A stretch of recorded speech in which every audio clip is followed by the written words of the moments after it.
What's going on, guys? My name is Wade with TechDaily. So I've had my TCL 10 Pro for exactly 10 days now. And for this review, since we seem to be sticking with the 10 theme, I wanted to talk about 10 things I like about this phone and a couple things that I feel like maybe could have been done better. In general, for their first company-branded smartphone, I think TCL offered a really solid and pretty competitive device in the already very crowded mid-range smartphone space. And fans of the TCL brand who maybe purchased one of their super affordable and really good 4K TVs might be enticed to try out this new phone, and rightly so. It's very on brand for TCL. It's affordable, there's an emphasis on the display technology, it packs a lot as far as features and add-ons, and it's a device positioned for the masses, the everyday consumer who just needs a good all-in-one device. There's a lot I want to go over in this review, so I won't waste any more time. Let's go ahead and see what this phone has to offer. First off, I think the 10 Pro is a good-looking phone made from the right materials. No, it doesn't have the shiny faux glass back with shimmers and rainbows that seems to be really popular on phones right now, but what it has instead is a timeless design that's subtle yet still conveys a premium feel. With an all-metal frame contoured and curved along the edges, the device feels heavy, but also thin and comfortable enough in the hand. And the smooth back with that gradient finish and slight sheen, I think is premium enough without going overboard.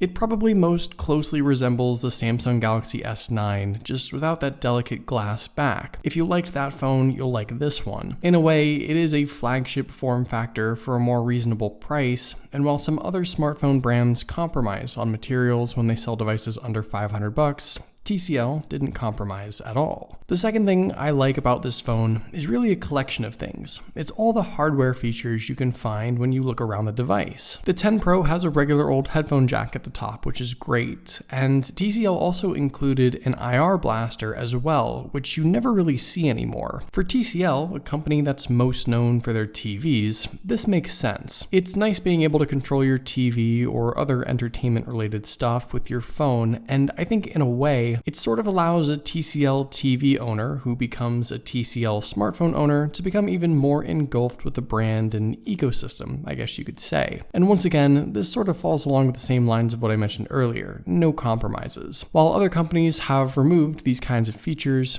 TCL offers them with their smartphone. The third thing I really like about this phone sort of has to do with the hardware once again, but I thought it deserved its own spot because TCL did something that other companies even still sometimes refuse to do. The 10 Pro has a dedicated smart key on the left side, and most other brands will use this as a Google Assistant button or Bixby button, and it's usually not remappable by default. With the 10 Pro, not only can you disable it completely if you just don't want to use it, but you can customize it pretty much however you like. A single press can do one thing, a double press can do something else, and a long press can launch even more things. You don't have to use Google Assistant at all if you don't want to. You don't even have to set the button to TCL's own software features. It can be customized to do a whole bunch of stuff. And that flexibility makes this smart key actually useful. Rather than becoming frustrated by an accidental Google Assistant launch, I found myself using the smart key to launch, enable, and disable things I needed in the moment. And I think most people will make good use of this button. The fourth thing on the list of solid features with the 10 Pro has to do with the fast and accurate biometric unlocking options. The phone has an in-display fingerprint reader like most smartphones have nowadays, but the sensor on the TCL 10 Pro I found to be a little better than some others I've tried, especially compared to Samsung's A-series phones. The contact area appears to be a little larger, the phone can more quickly retry my fingerprint if it misses the first time, and I never really experienced it failing more than once. Also, the 10 Pro offers face unlock as well, and that too is quite fast. I never even see the lock screen really when I pick up this phone, and those two unlocking options paired together are a good, fast combination. Number 5 on the list of positives is this phone's wide array of camera options. Around back, the device packs a 64 megapixel main lens, 16 megapixel wide angle, 5 megapixel macro, and 2 megapixel depth sensor. Hardware-wise, I have no complaints, and the phone packs a handful of decent software features that make good use out of the whole setup. There's 4K video recording at up to 30 frames per second and slow-mo at 960 frames per second. There's HDR, portrait, a pro mode, and a super night mode for low light shooting. There's even enhanced video stabilization and an easy to find way to enable the high pixel shooting mode so that people can actually fully utilize the main lens if they want to, which I know a lot of people don't do because they don't usually know how to change that on other phones. The potential is all there, but the results, in my opinion, have some room for improvement. In practice,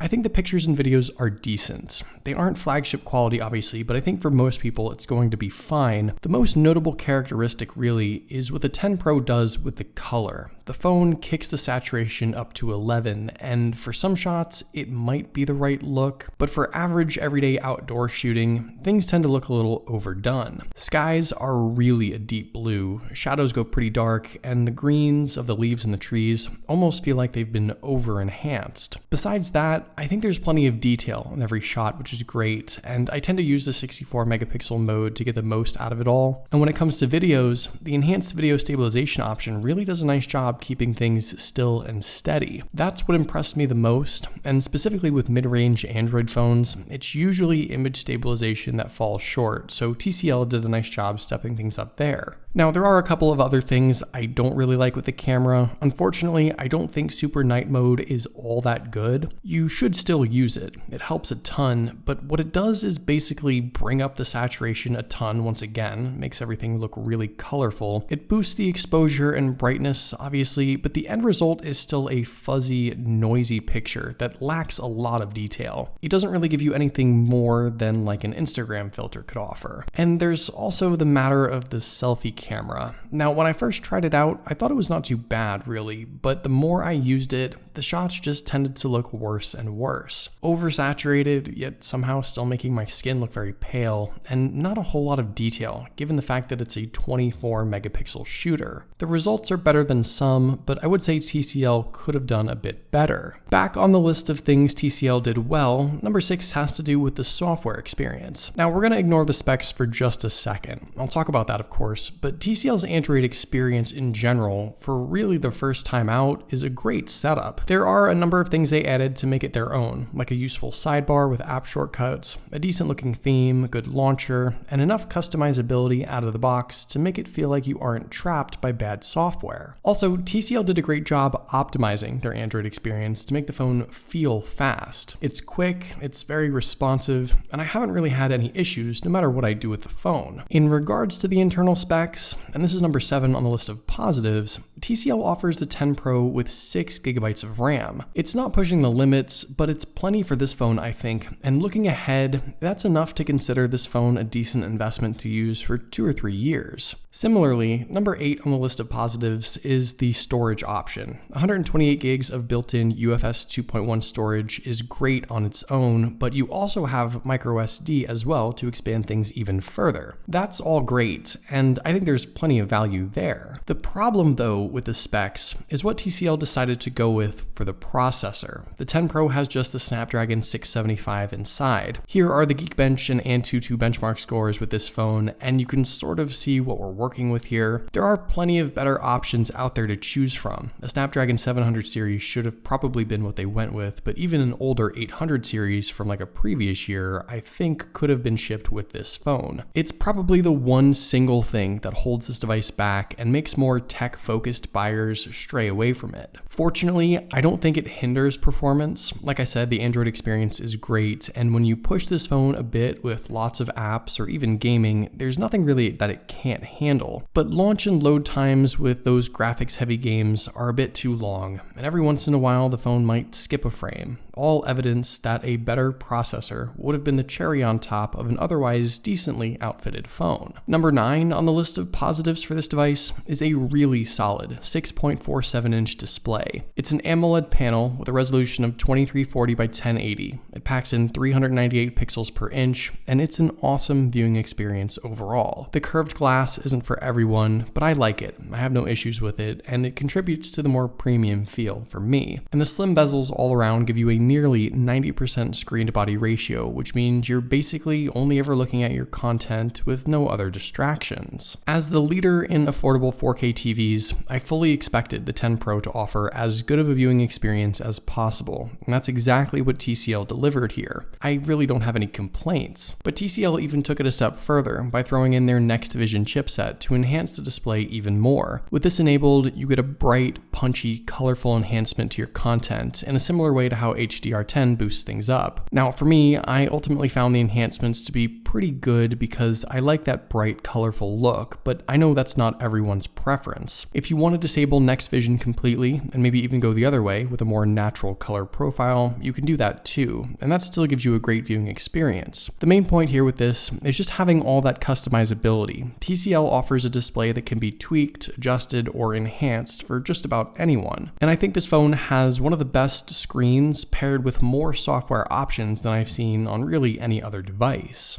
And the final thing this phone gets right is the battery and charging options. The 4500 mAh capacity battery for me lasts through the day easily, no matter what I'm doing, even with options like Next Vision enabled. I saw some folks like John Porter from The Verge saying he only got a few hours of screen on time, but they got a lot of things wrong in their review, so I'm not really sure what the deal was with that. Paired with the 18-watt fast charger, I'm juicing up to 75% in less than an hour from zero. There's no wireless charging, which isn't a surprise, but everything else with the battery setup, I have no complaints with. Okay, so now that we hit all the positives, I have just a couple more gripes with the 10 Pro that I need to mention. This phone offers just one single downward firing speaker, no stereo sound, and that's a bummer for me because I really value stereo speakers.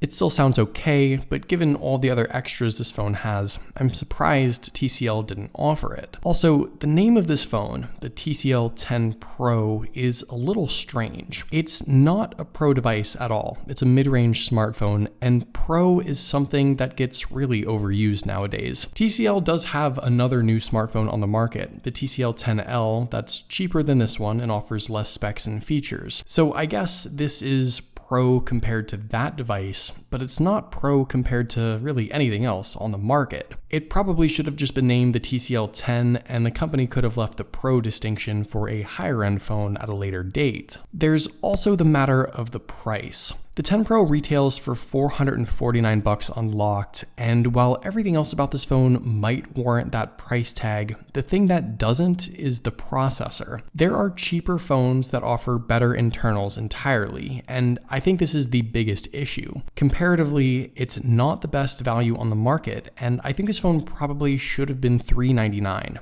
That would have made more sense. Still though, even at $449, for a vast majority of people, this phone offers just about everything. And I think it was a good, solid effort for the company's first TCL-specific branded phone. There's plenty to like, and I'm excited to see what this company has in store for the future. So there you go, that's everything I liked, and a few things I didn't like about the TCL 10 Pro. What do you guys think about this phone? I'd love to know your thoughts in the comments down below, of course, but hopefully you guys did enjoy this video. Be sure to follow TechDaily on Twitter and subscribe to the TechDaily YouTube channel if you haven't already, and I'll see you guys later.